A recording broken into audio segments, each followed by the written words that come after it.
আমি যতটুক আশ্চর্য হয়েছি বাউল নামক বাউলরা আল্লাহকে নিয়ে গালি দিছে, এর থেকে বেশি রক্তাক্ত হয়েছি বাউলদের পক্ষে বাংলাদেশের বড় বড় নেতারা তার পক্ষে সাফাই গেছে।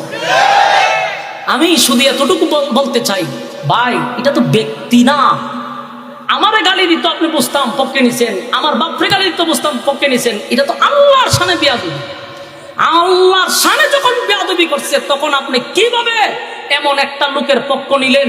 2% 1% বাউলদের সংখ্যা বাংলাদেশে নাই, আপনি তার পক্ষে নিলেন। 96% মুসলমানের কলিজায় আপনার আঘাত করলেন।